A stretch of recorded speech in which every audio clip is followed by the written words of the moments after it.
Another day is here, and you're ready for it. What to wear? Check. Breakfast, lunch, and dinner? Check. Planning for what's next and how to save for it? That's where Bank of America can help. For your financial to-dos, Bank of America has experts ready to help get you closer to your goals. Get started at one of our local financial centers or 24/7 in our mobile banking app. Find a location near you at bankofamerica.com/talktous. What would you like the power to do? Mobile banking requires downloading the app and is only available for select devices. Message and data rates may apply. Bank of America N.A., member FDIC. This episode is brought to you by Experian. Are you paying for subscriptions you don't use, but can't find the time or energy to cancel them? Experian could cancel unwanted subscriptions for you, saving you an average of $270 per year. And plenty of time. Download the Experian app. Results will vary. Not all subscriptions are eligible. Savings are not guaranteed. Paid membership with connected payment account required. A milestone moment creates a beautiful memory for years to come. And now's the time to celebrate it with 35% off select pieces at Blue Nile. Blue Nile makes your most valuable moments sparkle with jewelry gifts of the highest quality offered at the best price. You'll also find expert guidance and the level of convenience you'd expect from the world's leading online jeweler. Right now, take advantage of 35% off select pieces at BlueNile.com. That's BlueNile.com. BlueNile.com. Thanks for choosing this free Anfield Index podcast. If you'd prefer to listen to this or any of our other shows without adverts, then now's the time to check out Anfield Index Pro. With AI Pro, you can supercharge your entire listening experience. You'll not only get all of our podcasts without the ads, but you'll have them far faster with our Quick Publish feature available exclusively for subscribers. AI Pro also puts you in the heart of our sound studio, with an option to listen to many of our shows live and interact with the podcasters in real time as the shows are recording. Upgrading couldn't be easier. AI Pro is available on all popular podcast platforms. Just head on over to AnfieldIndexPro.com and get started today. Good morning, good afternoon, good evening, wherever you are, whatever you're doing, and welcome to another episode of Anfield Index's Media Matters. Now, ladies and gents, late nights for the Reds at the moment, isn't it? It's the US Times, but it's not just the US Times, it's transfers, and it seems like a bloated squad could have potential outgoings of a senior and a youth nature. We're looking at Arne Slot's tactics, we're looking at the wider football, we're looking at it all for you, ladies and gents. And here to join me as ever is the renowned and the respected David Lynch. David, I'm guessing the Reds are interfering with your beauty sleep a bit at the moment. Yeah, I wanted an early night last night, and then the Endo news sort of came around. So yeah, struggling at the moment, but it's absolutely fine. I was saying before we came on, at least things are happening now, and because it's been kind of quiet, hasn't it, for a few months, and Richard Hughes did say he was going to ramp up around August, so we're getting close now and starting to see some kind of movements in terms of incomings and outgoings. So it's getting a bit more exciting now, at least. He did, yeah. Whatever you could say about Richard Hughes, he told us the truth, didn't he? It looks like it may all be correct. We'll have to see what August brings. But before we get to August, there is only one place to start. Late last night, the Endo story breaks. So, I mean, there's been a few reports on this, David, so it's important to get the latest. That there has been a bid for Endo rejected from Marseille. It may not have been, even though it broke last night that it happened. What's the kind of latest on this? What is everyone sort of buzzing around the patch about this on? Yeah, so no, obviously extra movement outside of that broke yesterday in terms of, that bid was rejected, and it's since transpired that maybe it was a few weeks ago, and that kind of makes sense because Marseille have signed a couple of defensively minded midfielders since then, so I would suspect that their interest isn't live, but then obviously that leads you then to the question is why is this news kind of coming out now? Or who does it benefit? Because we know that's how transfer news comes out. There's always somebody who's benefiting. And, my understanding and belief is that it's very much sort of Liverpool indicating that they are open to a sale this summer. This isn't a case where, I had sort of a replied comment on the YouTube video sort of saying, what's your logic here that Liverpool are rejecting a bid and that means they're willing to let a player go? But you kind of get a feel for these things, and this is not a Mo Salah situation last summer where it was categorically this player will not be sold. This is, Liverpool sort of showing that there is an openness there, I believe, and understand that they are open to letting Endo go this summer, which is an interesting one because I think you and I have spoken quite frequently about, the idea that it's it's bloated in that midfield. I know so many people are obsessed with getting a new number 6 in, and it's up to Liverpool whether they think the right option's out there or not. But I think, I do, and I've always felt that something's had to give in that midfield to get a new signing in. Otherwise, someone's going to end up completely on the fringes. And it looks like Endo could be the candidate to move on. Obviously, something has to happen in terms of interest from elsewhere being firmed up, because I don't, as I said, don't expect Marseille to maybe come back now, but there is interest from Bundesliga clubs. So the key is whether they come in, and also, and this is a huge underrated element of it, is the player has to accept it. Does the player want to go? Does he want to fight for his place? These are the key questions here. It's not just a case that you can push someone out the door and bomb them out. It's, the player's got to be willing to go because he's got a contract. So, a few kind of key questions there up in the air. But I think the one thing we can deduce at this point is that Liverpool are open to selling Endo, and obviously kind of willing to open up some space in midfield. And that maybe gives you a little bit of a hint as well towards what they're planning in terms of incomings. Yeah, interesting. And I suppose the thing is about the Marseille bid turned down, obviously the Bundesliga talks. This isn't all coming out without some encouragement from somewhere, isn't it? Because there'd always be tentative inquiries, whether it be Liverpool or a player's agent. There's Marseille and other Bundesliga clubs are definitely getting some encouragement from somewhere, aren't they? Yeah, that's it. You wouldn't make an offer unless you felt that there was a slight possibility of agreeing a deal and maybe going from there. But it's, as I say, that it's still key on the player side in terms of his actual agreement to go, or whether he finds it interesting. But I think saying that is key. But I guess if he takes a position that he doesn't want to go or whatever, then maybe that still wouldn't be final, because I think there's going to be conversations there with the manager, whether he says, look, you really aren't part of my plans. You're going to play very little if you stay here. Obviously, that's up to you if you want to do that. But, if he's making noises like that, then that can sort of soften his stance, can't it? And also, if an offer comes in that's really interesting for a club that, Endo might like to play for or thinks it'd be a good move for his career. But the key here as well is that, wherever Endo goes is likely going to be a step down from a club of the size of Liverpool. So, players don't like to give that up easily. So I still think, a long way to go because again, I always say this, but I think every time a transfer story breaks, people assume that, if it's an incoming, well, that's getting done. That's absolutely, Anthony Gordon's definitely signing for Liverpool because there's interest there. Why wouldn't they follow it up? Or, in this case, Endo's gone in people's minds already, but there are so many moving parts. And again, I always say about anyone who preaches certainty about transfers is usually talking rubbish, to be honest, because it's so hard to know, because it needs a player's agreement, it needs a club's agreement, it needs all these moving parts, agents and fees and all this. These are really complex sort of transactions. So I wouldn't say this is anywhere near to one where people can say, well, Endo's gone, Michael Edwards has sorted this. It's absolutely a done deal. There's a lot to fall into place, and we're nowhere near that at the moment. But I do think, things we can learn is that maybe Liverpool are looking at holding midfield, and maybe they want to open up space to add one, and also that obviously they are open to the idea of selling Endo. But if that, for that to come together, a lot has got to happen. Yeah, it doesn't feel we're in any sort of end game for definite yet. But I think you talked about it on YouTube. It's been written about as well. There does seem this suspicion, isn't there, that even that now Slot's had a bit of a chance to run the rule over certain players, just the style, Edward, and to be honest, without sounding harsh, Endo's maybe limitations is too strong a word, but his style and what he's good at, maybe what he's not so good at, maybe doesn't fix. I know you've written about this in the double six that you saw and the way those sixes have to play. Do you think that's the underlying reason that Slot's looked at it and thought, maybe not quite what I'm looking for there?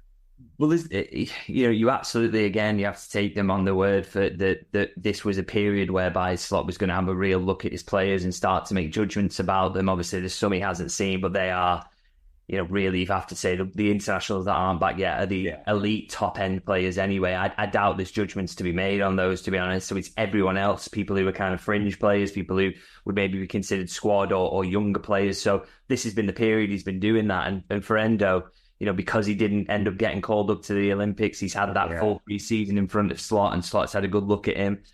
And it very much looks like a judgment is being made there, and that it's not someone who fits in, and maybe he wants something slightly different in that double pivot. I mean, there's no doubt in my mind that McAllister's going to be one of those two. If starting a cup final tomorrow, that McAllister will be one of those two. But it looks like there's going to be a spot open next to him that Liverpool are maybe looking for something a little bit different to fill it. So it's an interesting one in terms of how that shapes out and how that ends up looking. But I think for Endo that the message is kind of clear at the moment. But that's not to say that he doesn't say, well, I'm going to fight anyway. We have to see how that goes. But I think clearly the manager's had a close look at him and thought that he's not the ideal fit for what he wants to do in that central midfield. Yeah, it will be interesting to see what happens there. And just as we thought the six talk might be done, we are back again with it. So we'll see what happens there, ladies and gents. And the other sort of one of the bigger headlines, it goes back to earlier in the week. I know you've seen it about Richard Hughes and what he's got to do. Trent's contract being the priority seems to be one of the big headlines and stories coming out, from yourselves, the Patch journalists. I mean, is that what you're hearing from some of your sources, that Trent's the sort of priority there for the club at the moment? Yeah, I don't think there's any question about that. Just purely on the basis of his age, and he's coming into his peak years. He's a Liverpool legend, isn't he? He's a Scouser. You need to keep players like that. He's the kind of icon of the club at the moment, the real kind of heartbeat of it. So. And he's a world-class player, contrary to what some England supporters and Gareth Southgate might think. He's an absolutely bona fide world-class player. So, you got a player like that who's come through your academy and is absolutely world-class. You have to keep hold of them. So, yeah, with Van Dijk and Salah, with their age, you could kind of maybe absorb those losses, even though I think that, there's value maybe in keeping them both. Even though I've always said the Salah one is maybe the trickier of the three. But I think with Trent, it's just no question that the best scenario here is that Liverpool keep hold of him on a long-term contract that is going to be give him a big bump in money as well. So very much my understanding that he's the priority. And I still, I think again people have kind of got a little bit excited about this and talked of stuff being already agreed, and I'm not sure that's the case. I don't believe that to be the case, but I think we will start to see progress on that and real sort of head down in terms of getting that thrashed out when the player comes back from his holidays. And I say holidays, I mean, we all saw the pictures. He's working hard. He looks in unbelievable shape. So, he's clearly focused on this season as well. And that's the one I think supporters would be right to think, hopefully more than any other get sorted. And, nothing to really say either way in terms of that, but big period coming up when he comes back from his holidays in terms of maybe finalising that and getting it sorted. Yeah, it's funny, the photos, isn't it? Everyone loved the shot of Trent looking absolutely ripped and in tip-top shape. Everyone hated the shot of Jude Bellingham with him on a roller coaster, didn't they? Or him signing a Real Madrid shirt. So, yeah, we'll see what happens with that priority. And you've no doubt about this, David. Everyone's been asking about these youth players with the stories come out. Ask about this. So, ladies and gents, we're just going to package this all at once. So my aim is I'll kind of fire off the names. We'll get the latest on what we know or think's happening there. So the first one kind of came really early, almost after we'd done the pod. Cade Gordon got a lot of interest from Championship clubs. Is that your understanding, that you suspect he may well move?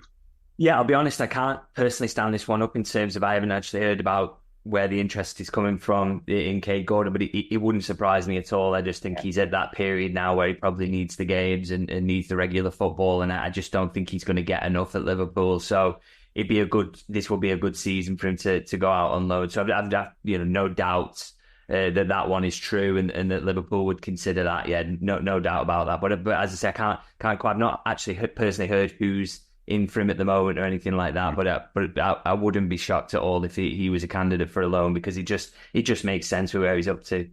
Needs the minutes more than anything. And we discussed it last week about 4 left backs going to the tour, and we probably got a Luke Chambers answer. So a lot of speculation seems to be that he'll rejoin Wigan. He was there at the end of last season. I mean, that seems out of all of them the most certain. Any surprise from you? Did you think actually would he go, without being disrespectful to Wigan, but go up to a Championship team and try his hand at the next level? Was it a surprise, that one, to you at all, or that mention? No, because I think, look, Liverpool have got first-hand experience of League One being a decent preparation anyway, because, I mean, they look at Quansah and Bradley, and they had really good... If you know the loan is going to be productive, they're going to play games, then, difference between League One and Championships maybe not so great that it causes big issues in terms of development. And he'd been there before. They'd loaned players to Wigan before. They know it's a good fit in terms of style of football and everything, and that the players will get the game time as well. So kind of makes sense from that perspective. And I thought with Chambers last season before he went out on loan, he got a couple of sort of appearances in the Europa League, didn't he? And I thought looked quite raw. I think he's got loads of qualities, and I really do like him as a player. But I think he did sort of stand out in those Europa League games as kind of not quite ready yet. So I think a full season in League One would do him a lot of favours, really. And again, if he does well, there's nothing to stop him coming back the following season and saying, "Look, I'm the next kind of Conor Bradley or Jarell Quansah. I'm ready to go. Throw me in." So.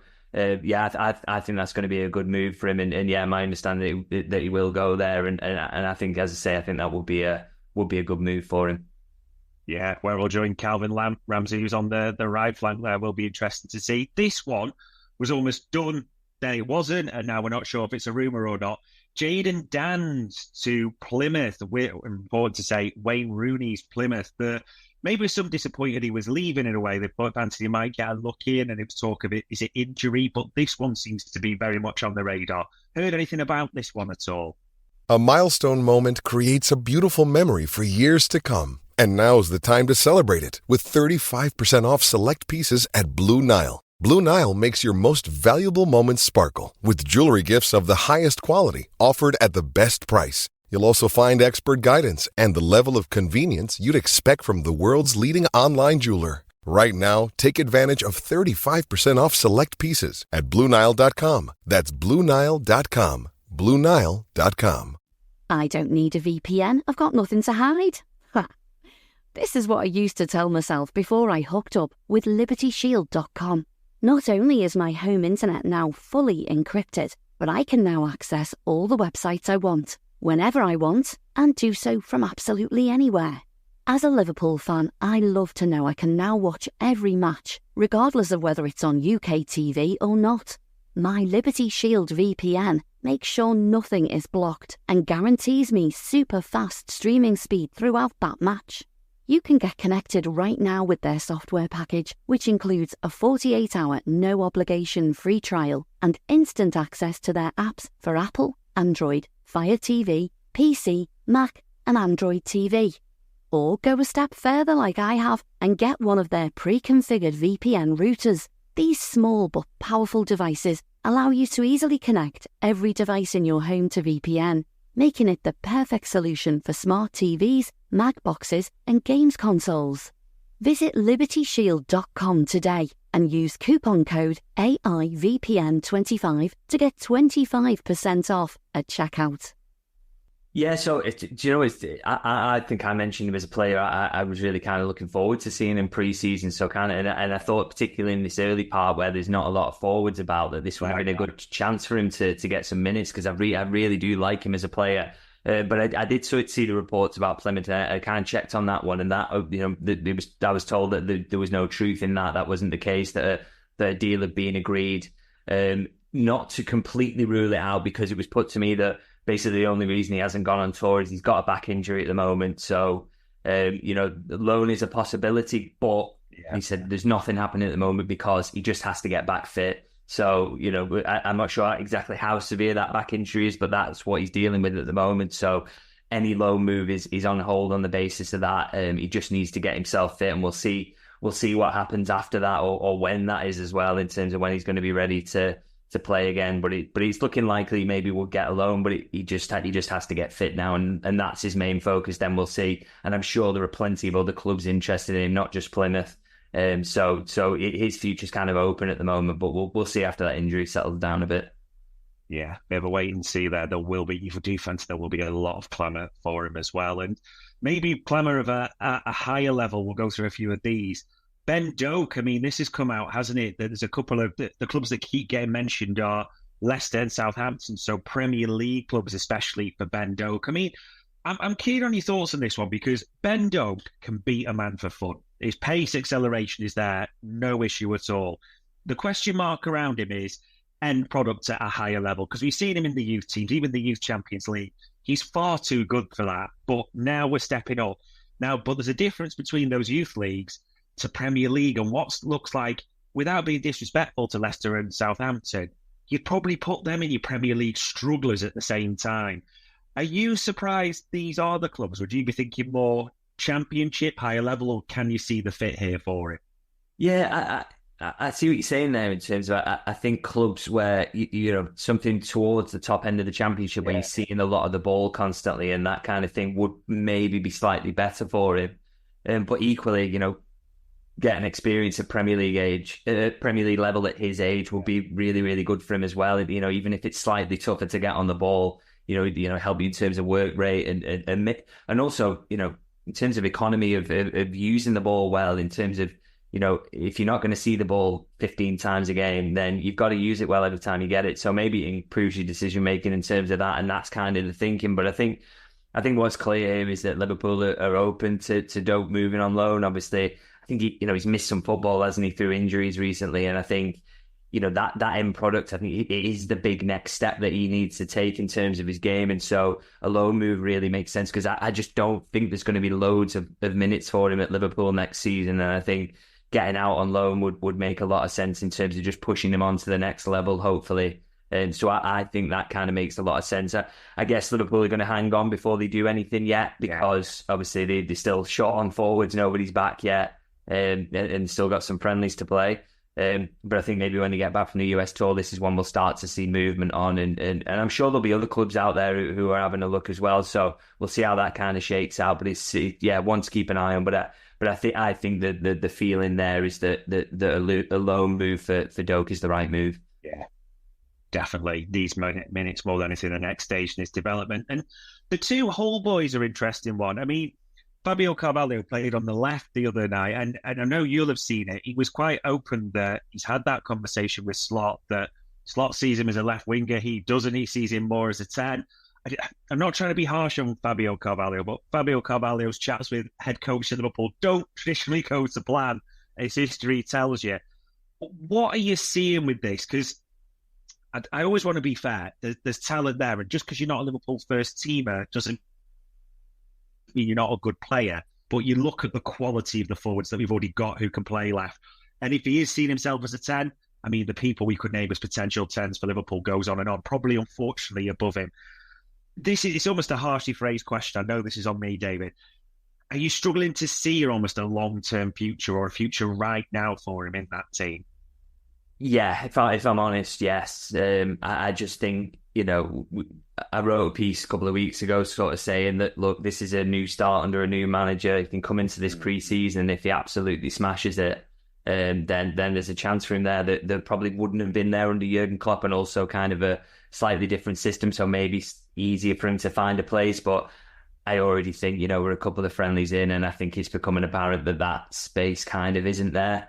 You know, and that maybe those huge steps in terms of impressing the manager haven't really been taken yet. He still looks kind of physically not right for the left wing or even a central position, not as, you know, impactful on the ball as maybe Harvey in those positions either. It just kind of looks like it's going to be a difficult fit. And maybe I'm reading too much into the pre-season friendlies, and maybe in training he's doing a lot better. But I think if that conversation is happening where there's a disagreement over best position between manager and player, I don't think that kind of bodes particularly well either. Maybe another loan move would probably be sensible at this point. And, you know, could even Liverpool be open to permanent? We'll have to see, because I just think it's a struggle even next season, isn't it, to see that there will be a place for him. And he's obviously a really talented young player who, you know, look what he did when he went back to the Championship last season. He's still absolutely top class, and such a young player to be doing that shows that he's got a great level about him, and he's a really, really good player. But in terms of that happening for him at Liverpool, I'm the more I see, the more I'm kind of struggling to see it. And maybe his future's kind of one to really keep an eye on between now and the end of the window, because there is interest in him already, and I think, you know, that could be maybe loan or permanent, to be honest. So we'll have to see how that one plays out. Yeah, it's not always it sounds harsh. It's not always a bad way to operate as a club. If you sign players, I think it was about $7.5 million he came for. If you do almost like a house purchase, isn't it? You flip it for 15 million or something like that. doesn't make him a bad player because he's not going to be in Liverpool's first team. Sometimes it's just good business for the player and for the club that way as well, so I'll have to say. Yeah, but I would also say as well, I kind of don't like that because it is business sense. As you say, they're going to make a lot more than that if they sell him this summer, but they clearly, at no point did it look like they had a plan for him. And I think, I think we talk a lot about Liverpool pathway for young players and point at Harvey Elliott and what they did last season in the League Cup and all those players who played last season. I would say that Fabio Carvalho is a little bit of a blot on the copybook in terms of that because he never, from very early on, after he joined, it really never looked like there was a position for him, and that hasn't changed, even though they've changed the manager. So I would say it doesn't look great on them, to be honest. Even though it's probably going to prove to be good business, I think it's one that you don't want to be messing young players around in the careers, and hopefully it didn't have too big an impact on Carvalho. And if he did get a permanent move this summer, I'm sure there's a lot more to come from him elsewhere, and he will find a role somewhere. But I think, I don't think that was a great move from Liverpool if you just look at it from the personal perspective. Yeah, and it does seem, especially that youth pathway through, that is one of the selling points Liverpool have got at the moment as well. So, yeah, fingers crossed it's just a one-off. And this player I wasn't really going to mention him, but there's a few things come out today, and it wasn't because he could be one of the Sixers, and this is not to suggest that ultimately people before everyone loses their head, but Tyler Morton, the other player on loan, I mean, did well against Betis, look good there as well. A lot of people signposted that. Suggestions from a few people that Atalanta could be interested in him. And he's also one that a couple of weeks ago, there was a lot of links, wasn't there? Like the two Red Bulls, different clubs. Is there anything on this player? And I suppose the second part on that is, what are you thinking with Morton's potential future or not, as the case may be at Anfield? Yeah, I can't claim to sort of have any knowledge on this one in terms of how he's doing in terms of impressing the manager in pre-season. I know he looked very good in that friendly when he came on, and obviously he's clearly is a talented player. I think if you have one question mark over it, it's physical qualities in terms of that pace, and if players get the wrong side of him, can he get back in there and get the tackle in? Is he big enough? But sometimes you can mask that through pure football quality, and he's got a lot of football quality. Yeah. So, I'm not sure what Slot is thinking about him at the moment. I'll just be honest on that one. We'll have to see what we'll get a clearer idea. There's clearly interest on him, so Liverpool are going to have a decision to make this summer. There's no question about that. But I think as is the case with a few of them, really not in any kind of rush to make that decision. Everything's kind of on the table at the moment because you don't exactly know what's happening with incomings as well. So, but in terms of performances in the pre-season friendlies, couldn't have done more than he did the other day. I thought he looked absolutely fantastic, but whether that's going to translate to him having a long-term future or being part of the plans for next season, I'm not quite sure. I think I would probably lean on the side of not only on the basis that I keep banging the drum about Liverpool have got too many central midfielders. He probably need to sell one to add one. Throwing Morton into the mix at a point in his career where he'd like to probably play more football and saying, okay, well, you're probably going to get 5 games this season. It's probably not fair on the players. So I lean on the side of maybe saying that moving on might be the right move, either on another loan or permanently. But as I say, not one that I have any sort of knowledge on at the moment. I'll probably try and do a bit more digging on that one. Yeah, and it's all the talk, it seems to be, aside from Endo, we should say, around the youngsters. And that's why I wanted to link it to, because you mentioned it before. You wrote this week about the pathway to the first team article and, what Liverpool are looking to do. There's obviously a couple of youngsters like Rio Ngoma, I think it's pronounced, isn't it, on scholarship, deal set to join Liverpool if everything gets ratified. Do you think, because I know you wrote about that, do you think that is part of Slot's appeal to Liverpool in that sense, that they've looked and, he works with youth, he's got a background, a history in bringing through youth, he understands what the club is trying to do. Do you think that is a big integral part of why they've selected him? Yeah, absolutely was. I mean, everyone at Liverpool said that when he got appointed, that was a big part of it. He improves players, he improves young players, he shows a lot of faith in young players. And I think, it absolutely had to be massive because you didn't want the work that Jurgen Klopp had done, particularly which seemed to sort of culminate in last season with the amount of young players that he used and how well he did. You didn't want someone to come in and then squander that really good work. So Slot, that was a big part of his appeal. And I think we're already seeing it in pre-season now. I mean, obviously, a lot of clubs across the Premier League are taking young players with them on pre-season tours. So Liverpool aren't unique in that by any means. But, there's very few clubs who will provide the opportunities that Liverpool do and show the actual faith. I mean, we already saw a really good example of it in the pre-season friendly in terms of Trent being the one who came on when Curtis Jones went off injured. I know they were managing minutes and things like that, but he still had the options to use the others for slightly longer or to use them in the same way, because I think they all did about 45 minutes each outside of Curtis, so including Ione. So that option there was to use one of the more senior players, and instead he went for Ione, which again I think just shows he obviously thinks he's very, very good. Now he's an interesting case in terms of being the next cab off the rank and having real opportunities this season, because I think there's a real chance for him there, because I think he's too kind of small and young to go out on loan at the moment. I think he'd probably get eaten up in the Championship and maybe not trusted enough. But, League Cup games at Anfield or whatever, I think there's chances for him there where, games where Liverpool are dominating the ball, he doesn't need to be absolutely massive in midfield and, can just use his footballing skills. I think there's a chance to keep him around the first team squad and do that. And I think the early signs are that Slot will do that, because he looked very good in that pre-season friendly. He's been quietly kind of talking about him, very, in very sort of high terms. He really clearly does rate him highly. Yeah. So I think there's a real chance there, and I think that was initial proof that Slot is going to continue that good work, and he is going to trust these young players in big situations, not just in pre-season friendlies, but going forward. And that's really exciting, because there is an awful lot of young talent there. I think there's an absolute raft of young talent. It's probably, if we're fair though, last season the two real breakouts are Quansah and Bradley. For obvious reasons, they became real part of the first team picture. It'd be interesting to see what he does with Trey. Is Trey your one that you're thinking at the moment could be the next Quansah or the next Bradley? Is the one that you think, if you had to sort of lean towards, who can really break into that first team picture, as in a genuine option in the squad? Or do you think we can't get too carried away with the likes of Quansah, Bradley already being there in the first place?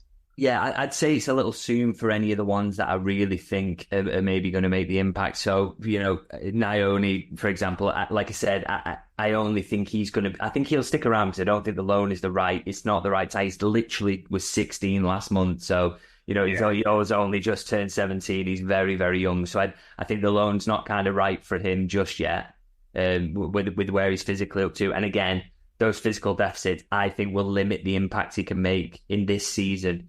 But going forward, I've absolutely no doubt. I think he has got the qualities to play a lot of games for Liverpool, no question about that. And in terms of the ones who are ready to make the leap next season, I think age-wise, with where some of them up to, the loans will suit them better. And I think it's not kind of the right time for them to, Dan's will probably be the one who you'd say has got the qualities in terms of the goal scoring to put himself in the mix, and also he's physically ready. But again, they probably want the loan move for him at this point to just as a kind of finishing school, and then he comes back next season and let's have a look and can he really push into those sort of options up top, which is probably, by the way, is the hardest part of the pitch to get in and get a game as a youngster. So I think a loan will be, but I think he's quite close. I don't think he's far off. Maybe next season will be the one for him. But I think this season will probably be a little soon for some of those young players. But there's a few of them queuing up. I think, Nalo's been part of this first team tour, hasn't he? And he's really liked as well. So there's a few that are close, but maybe this season we won't quite see a Quansah and a Bradley breaking through. But maybe I think in the next couple of seasons we will start to see more young players sort of following their footsteps. Yeah, it is wishful thinking, people, to think you're going to get two of the quality of Quansah and Bradley each year. Football, unfortunately, doesn't work that way, and it might well be, as you said, another year of development's great for the future. If things with Trey, you probably want to see Trey with protein shakes, don't you, in his hand all the time? It just needs bulking up more than anything. So fingers crossed we see that. And I suppose the final part, the big off the field that kept coming up, in great news, players are back. Diogo joined the team in Philadelphia, so we saw him stretching. We've even seen him banging in a few goals in training on the inside training to LFC TV. And it seems that, I know you wrote about this, Canate and Gravenberch are the two that are set to come out. I suppose there's two parts on this realistically. And are we hoping to see them in the next possible United and Arsenal games? And are you surprised there's no Joe Gomez, another player that didn't play a single minute at all? Hey guys, it's Eddie Gibbs from Anfield Index here. I hope you're enjoying this podcast, and I'm sorry to call time on the show before it ends. In the current climate, it's tougher than ever before to offer podcasts for free. At Anfield Index, we produce over 75 free shows every month, which I'm confident is unparalleled in the LFC sphere. Whilst we'd love to offer everything for free, the production costs now make this impossible. That said, we don't want to follow the model of other channels and lock all of our content behind a paywall. So what we've decided to do is to continue offering every show for free, but cut that offering to 30 minutes on our longer shows. So to get all of our shows in full and enjoy the best of everything we have to offer, we really hope you'll consider supporting the channel and signing up at AnfieldIndexPro.com.